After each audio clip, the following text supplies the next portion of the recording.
O meu abraço, a minha consideração, o meu carinho a você que tem assistido aos meus vídeos. Muito obrigado, meu Deus, por tudo que o Senhor tem feito em minha vida, pela longanimidade, pelo cuidado para comigo, mesmo quando durmo tranquilo, porque sei, Senhor, que Tu cuidas de mim. Essa certeza, nós cristãos que recebemos a Jesus em nossa vida, nós temos, que é a certeza de saber que o Espírito Santo, ele habita dentro de nós. Pois bem, quero trazer uma passagem bíblica que se encontra no livro de Ezequiel, que fala sobre a visão do Vale de Ossos Secos. Gostaria de tirar algumas dúvidas em relação a essa passagem bíblica. Amém?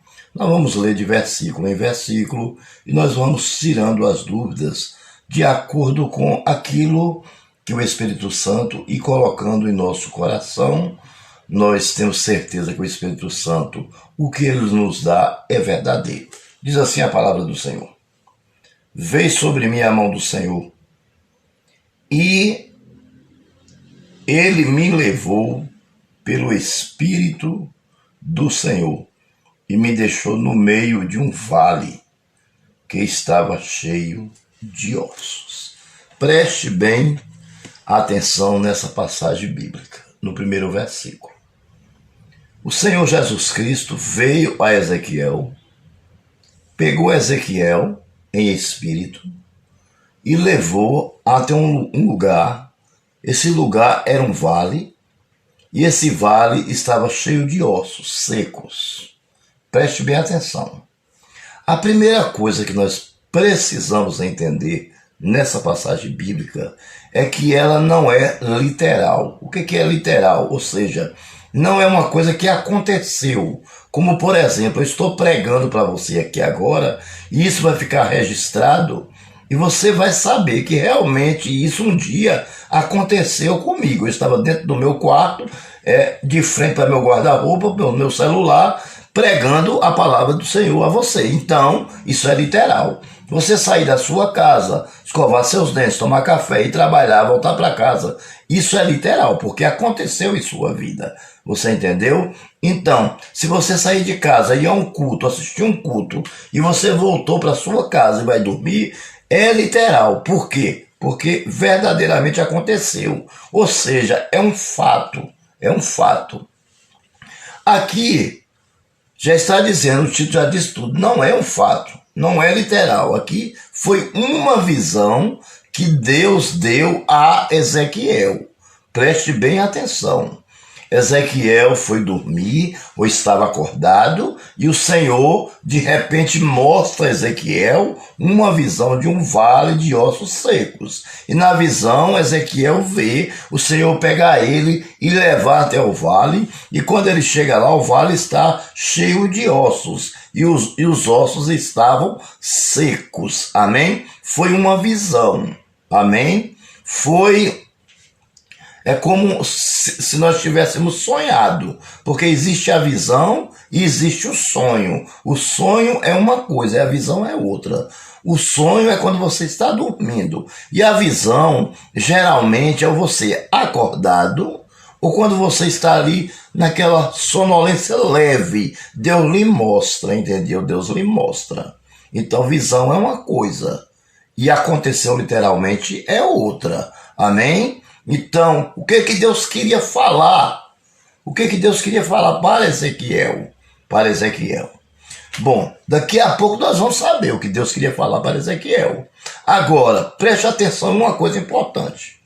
Naquela época, quando Ezequiel teve essa visão, ele estava na Babilônia, né? Às margens do rio Quebar, na Babilônia, certo? Ele era da mesma época, contemporâneo de Daniel, Sadraque, Mesaque e Abednego. Foi na época em que o rei Nabucodonosor invade Jerusalém, e destrói a cidade de Jerusalém e leva cativo com ele algumas pessoas. Levam escravos e levam sacerdotes, e além de sacerdotes, ele leva também algumas famílias importantes, que era da linhagem de Davi, da linhagem de Israel, que era um povo que tinha promessa de Deus. E Daniel estava entre eles, Sadraque, Mesaque e Abednego, que eram os 4 sábios e o profeta Daniel, além de Ezequiel, do profeta Ezequiel. Existiam também alguns profetas do mal, que também foram para a Babilônia, para a Babilônia. Se você lê a Bíblia, mas você vai entender toda a história, né, do cativeiro da Babilônia, das levas, foram 2 levas, né, de escravos para a Babilônia. Amém? Jerusalém ficou destruída com apenas montões de entulho e mais nada, destruiu totalmente. E o povo estava muito triste porque Jerusalém tinha sido destruído. Pois bem, Nabucodonosor era um rei que cobrava propina. Para os outros governarem, teria que pagar uma quantidade a ele todos os meses, em ouro e prata. Amém? E o rei daquela época de Jerusalém deixou de pagar. Esse foi um dos motivos em que Jerusalém foi invadida e destruída. Amém? Pois bem, vamos continuar, nós não vamos entrar muito nessa área aí do rei, nem dos filhos dos reis que ficaram cegos, aquela coisa toda, porque senão vai demorar muito, amém? Eu estou apenas explicando os contemporâneos daquela época, e Ezequiel era um deles. Então vamos lá, para o versículo 2, nós vamos já entender o que é uma visão. 2. E me fez andar ao redor deles. Era muito numeroso na superfície do vale e estava sequíssimo. Então, quando ele chegou, ele viu que era um vale de ossos secos e que os ossos estavam sequíssimos e que eram muitos ossos, eram muito numerosos. Ou seja, aqueles ossos simbolizavam o povo que foi morto lá em Jerusalém. Lá em Jerusalém morreu muita gente, na época que Nabucodonosor acabou, destruiu Jerusalém. Muita gente morreu. Quando nós morremos, o que acontece? Nós somos enterrados e a carne é comida pela terra e só sobra os ossos. E quando não somos enterrados, somos jogados em um vale, a carne se consome, né? As aves do céu, né, comem e fica só os ossos. Então, os ossos estavam secos, ou seja, simbolizava o quê? O pecado do povo de Israel, que tornaram o povo de Israel sequíssimos. Você entendeu? Tornaram o povo de Israel sequíssimo. Por quê? Faltou a fé. Faltou a obediência no povo de Israel, trazendo do espiritual para o material. O povo de Israel foi levado cativo porque não obedeceram a Deus, entendeu? Porque vivia em pecado, e isso acarretou uma tomada de decisão de Deus para que Jerusalém fosse destruído e o povo fosse levado cativo. Amém? Por quê? Porque tudo que Deus fez por esse povo, pelo povo de Jerusalém, pelo povo de Israel, você entendeu? Era o povo prometido, era o povo peculiar, era o povo escolhido por Deus, devia ter reverência, respeito por Deus. Mas, infelizmente, eles agiram o contrário. Eles agiram com luxúria, com prostituição, com falta de fé, fazendo aquilo que lhe apraz, e esqueceu que Deus existia. Deus permite que Nabucodonosor invade a cidade e leva cativos. Bem, então os ossos que estavam sequíssimos significavam o quê? A nação de Israel, que estava com a sua fé totalmente abalada. Não existia mais fé no povo de Jerusalém. Por isso Deus o permitiu. Amém? Continuando. 2. Nós estávamos no 2, vamos para o 3. Então me perguntou: filho do homem, acaso poderão reviver estes ossos?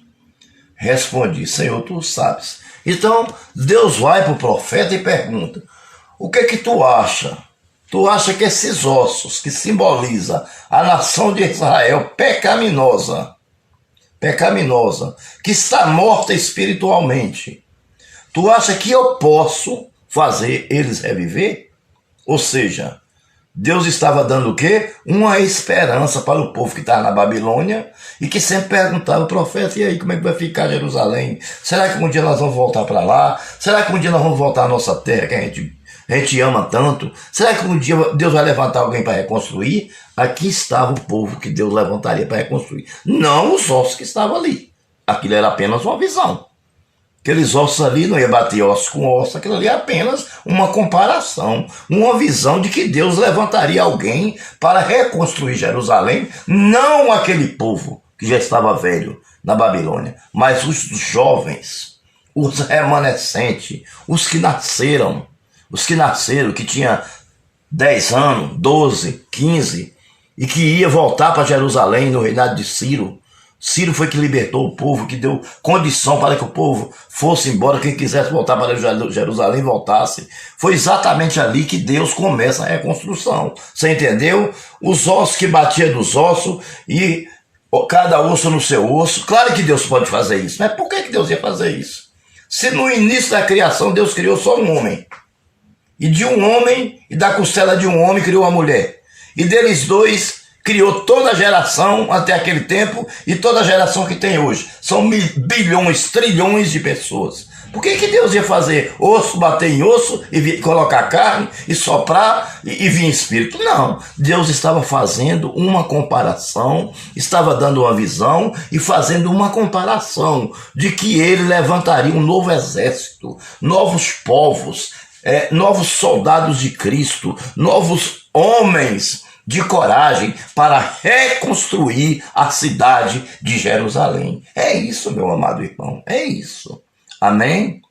Então, tem muita gente que confunde, acha que não, que Deus foi lá mesmo e os ossos realmente virou pessoas. Você entendeu? Os ossos estavam sequíssimos e realmente virou pessoas. Deus pode fazer isso? Pode, mas não há necessidade. Porque não é assim, não foi assim que Deus fez o curso desse mundo, não. Deus cria só, quando Deus criou o homem, ele só cria uma vez. É o suficiente. De um ele reproduz vários. A natureza Deus só cria uma vez. Daquela natureza ele reproduz. Pedra, né? Ele reproduz. Debaixo da terra sai o quê? O petróleo que faz a gasolina. Então, todas as coisas vêm da natureza que Deus criou. As árvores só foi uma vez. Você entendeu? Então, tudo que Deus fez, que nós extraímos da natureza para fabricar, por exemplo, a madeira que fabrica esse móvel, né? Eu estou aqui agora pregando, o meu celular está colocado em cima de uma cômoda feita de MDF. Ela foi extraída da matéria-prima, da madeira, mas Deus só criou a madeira uma vez, e daquela madeira ela foi reproduzindo outros pés de madeira através da sua semente, né? E foi crescendo, até chegou uma grande floresta de madeira, ao ponto de que Noé fabricasse a arca sem nenhum problema, uma das melhores madeiras que existia na época, não é isso aí? Então, uma madeira que a água seria capaz de não apodrecer ela, para que a arca flutuasse sobre a água, amém? Então é necessário o entendimento, né? Aí você vê uma pessoa pregando, dizendo que é o contrário. Tá certo, nós não vamos criticar porque sabemos que é falta de conhecimento. Deus nem leva em conta isso. Eu acho até bonito, eu acho lindo a fé. Quando a pessoa diz isso, eu acho a coisa linda. Mas não é dessa forma. Amém? Deus cria os meios para fazer. Mas Deus não faz uma coisa duas vezes. Deus só fez o homem uma vez e a mulher uma vez. E de Adão e Eva, eles ali se foi multiplicando as nações e nações e nações e nações, as línguas foram se misturando e foram se espalhando pelo mundo, e hoje nós temos trilhões de pessoas, né, no mundo inteiro, né, meus amados irmãos? Pois bem, vamos continuar. Estou tentando ser o mais claro possível para nós entendermos a visão do vale de ossos secos. Disse-me ele, profeta,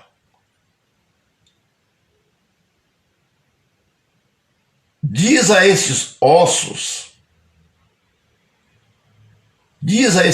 secos, ouvi a palavra do Senhor. Assim diz o Senhor Deus a estes ossos, eis que farei entrar o Espírito em vós e vivereis. Porei tendões sobre vós, farei crescer carne sobre vós estenderei pele, e porei em vós o Espírito e vivereis, e sabereis que eu sou o Senhor. Amém? O que o Senhor está querendo dizer com isso?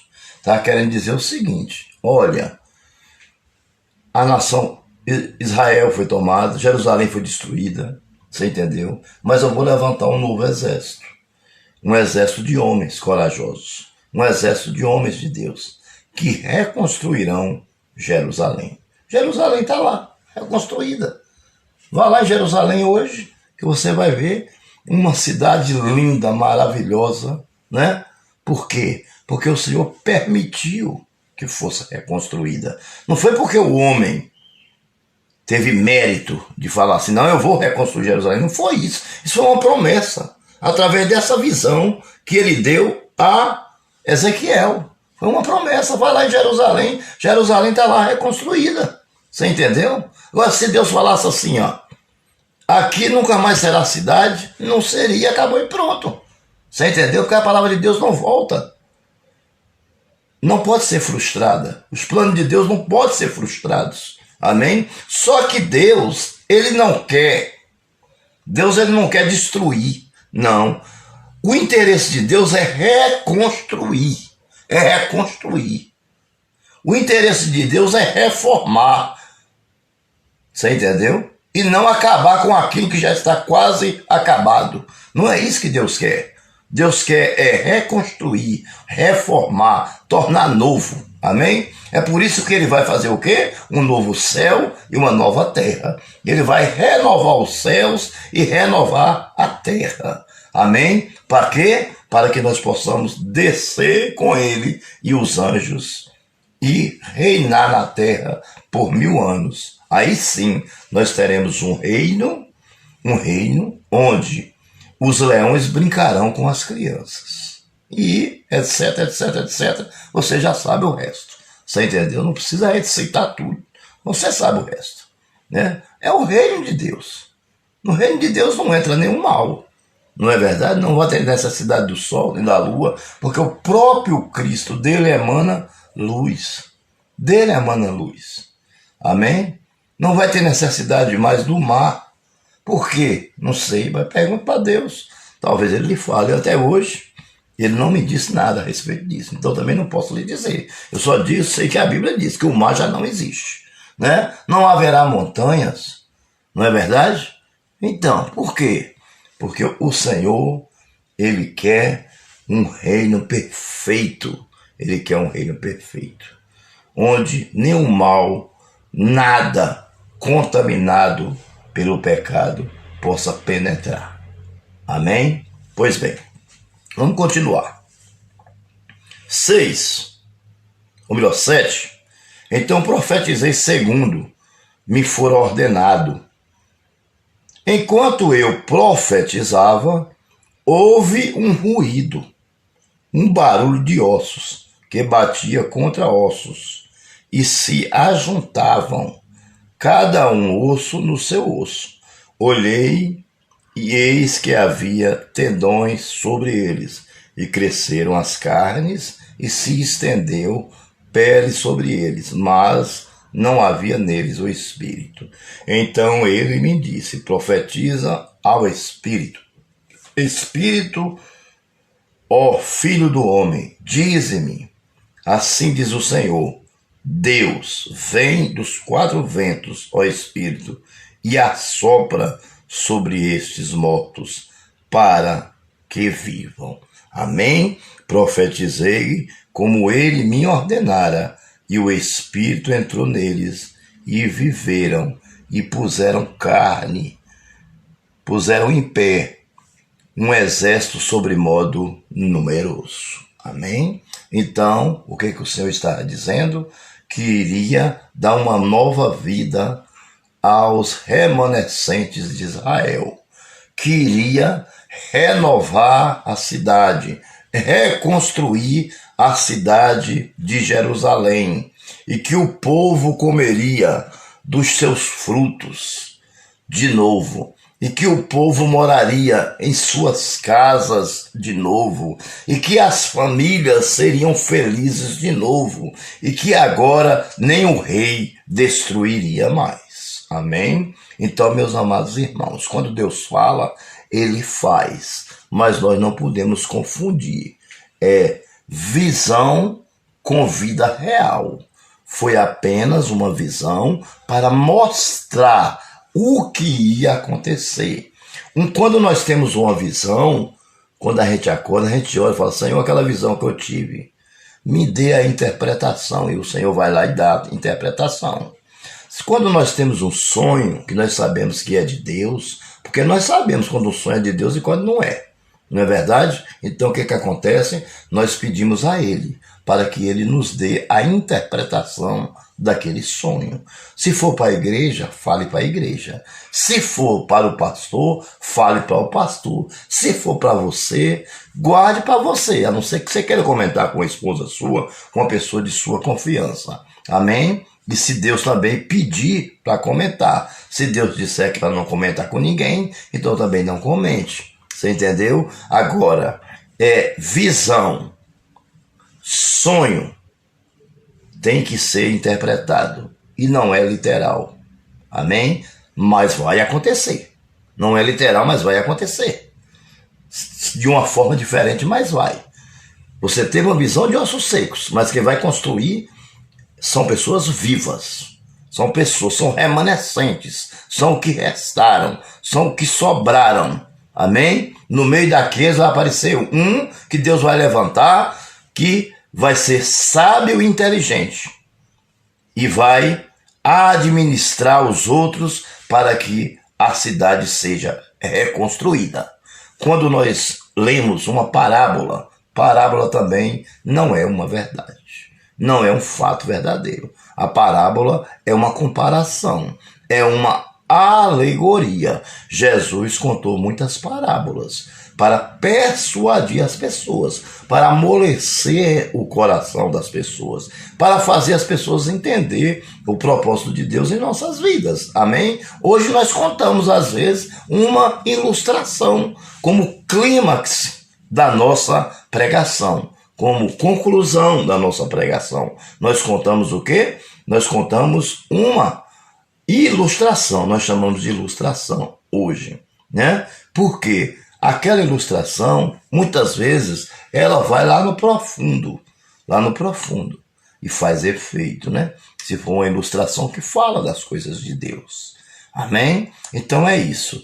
A visão do vale de ossos secos é exatamente isso que eu estou explicando aqui para vocês. Amém? Então, que Deus fala dos remanescentes, das pessoas que reconstruiria Israel, que tinha sido destruída pelo rei Nabucodonosor. Amém? Pelo rei Nabucodonosor, que se achava o rei mais poderoso do mundo, né? Mas que o próprio Deus o fez viver como animal na floresta por um bom tempo, por anos, né? Ele viveu ali como animal, né? Como animal. Suas unhas cresceram, o cabelo ficou com a fisionomia de animal. Você entendeu? Por quê? Porque esnobou dos servos do Senhor. Então, uma coisa que eu sempre digo, ai daquele que tocar nos servos de Deus. Meu amado irmão, quando você for pregar a palavra de Deus, prega a palavra. Pega a palavra. Tem gente que gosta de ficar dando alfinetada no outro, você entendeu? Ele ouve algo a respeito da pessoa, fica alfinetando, usando o púlpito para alfinetar. E Deus, ele não se agrada dessas coisas. Você entendeu? Deus não se agrada. Eu tenho ido em muitas igrejas e tenho visto isso. E isso muito me entristece o coração, porque nós temos um livro de 66 livros. Quantos milhões de versículos, quantos mil versículos tem nesses 66 livros, né, irmãos? E a gente precisa estar alfinetando as pessoas, em vez de pregar a palavra do Senhor. Não é verdade? Olha, cada um tem uma forma de fazer a obra de Deus. Uns faz pela internet, outros pelo rádio, outros pela televisão, outros vai para a praça, outros pegam um carrinho de som, sai pregando no meio da rua, outro vai dia de sábado para a feira, outro vai no domingo para a feira. O importante é que você está fazendo a obra de Deus e que você está fazendo com sinceridade de coração. Com sinceridade de coração, porque nós sabemos que Deus não se agrada da palha do feijão, que significa hipocrisia, não é verdade? Deus não se agrada. Deus se agrada da verdade. Deus se agrada das folhas amargas, que significa o mesmo que o homem é por dentro, ele é por fora. Amém? Então, que nós possamos fazer como Moisés explicou lá. Tá vendo essas folhas amargas? Parecia com folha de alface. E o Senhor mandou que comesse na Páscoa, para que eles lembrassem dos 400 anos que eles passaram no Egito amargos, para que o que nós somos por dentro, nós também possamos ser por fora. E o que nós somos por fora, nós possamos ser por dentro, que nós possamos viver a verdade, e não que sejamos fermentados como um pão, apenas inchado, né? Você olha por fora e vê aquela fisionomia linda e maravilhosa. Principalmente se colocar uma roupa bonita, né? Fica uma coisa linda, né? Mas lá por dentro é um sepulcro caiado. Não, não é isso que Deus quer. Deus quer a verdade, que nós sejamos verdadeiros. Pregue a verdade. Doa quem doer. Amém? Doa quem doer. Mas, irmão, você não acha que está querendo ser muito santo? Não, eu sei muito bem que eu sou vulnerável. Eu sei muito bem que eu estou passivo. Eu sei muito bem disso. Que a Bíblia diz, os que estão de pé, cuide para que não caiam. Amém? Sei que nós somos pecadores remidos. Isso eu sei já. Não precisa se preocupar, porque eu sei que eu sou um pecador remido. Mas Jesus diz, filhinhos, não pequeis. Mas se por um acaso acontecer que você pecar, entre no seu quarto, feche a porta, se ajoelhe e invoque o meu nome e me peça perdão de todo o seu coração, de toda a sua alma, de todo o seu entendimento, que eu te perdoarei. Porque eu sou teu advogado, eu sou teu mediador, eu estou assentado à direita do Pai para defender você na hora da sua fraqueza. E coloquei em você o Consolador, o Espírito Santo de Deus, o Paráclito, para que ele possa te sustentar, para que ele possa te guiar, para que ele possa te defender dos dardos inflamados do maligno. Pois bem, quero nesse instante agradecer a você aí do Instagram que está nos assistindo, né? Boa tarde a todos vocês. É um prazer enorme poder estar pregando a vocês. Pregar é bom até quando a gente está dentro do quarto da gente. A gente deita a cabeça no travesseiro, aí antes de dormir a gente pensa no versículo e começa a pregar aquele versículo na nossa imaginação. Daqui a pouco a gente vai e dorme, né? Que coisa boa, coisa gostosa, não é verdade? Agora, dormir com a cabeça cheia de cachaça, aí é complicado. A cama começa a rodar, aí dá aquela vontade de vomitar, no outro dia tá de ressaca, gasta o dinheiro todo, a mulher pede o dinheiro do pão, não tem, e começa a discussão, briga e contenda. Mas ter Jesus Cristo, não. Ter Jesus Cristo é coisa boa, é uma maravilha, é uma delícia ter Jesus. E qual o conselho que eu lhe dou? Seja um homem, uma mulher, um jovem, uma criança de Deus, Entregue totalmente a sua vida na mão do Senhor. Confie nele. Deixe que o mais ele faz, o mais ele acrescenta. Busque primeiro o reino do céu e a sua justiça. Seja um homem justo, uma mulher justa, um jovem justo, uma criança justa, um adolescente justo. E você vai ver a bênção que Deus vai fazer na sua vida. Você vai ver como sua vida vai fluir gradativamente de uma forma espetacular. Espetacular. Que as pessoas vão olhar para você e vai ficar de boca aberta. Você entendeu? Então, quero pedir a você, inscreva-se no meu canal, deixe seu like, ative o sininho, compartilhe com os grupos do WhatsApp, do Facebook, entendeu? Do Instagram, do Twitter, certo? Os seus blogs. Se você tiver algum blog, compartilhe com os blogs, entendeu? Esses estudos que eu estou trazendo ajuda a salvar, a libertar, ajuda a tirar a pessoa do charco de lodo. E quando você faz isso, você se torna um missionário junto comigo, um pregador da palavra de Deus junto comigo, um servo obediente junto comigo. Que Deus os abençoe. Muito obrigado.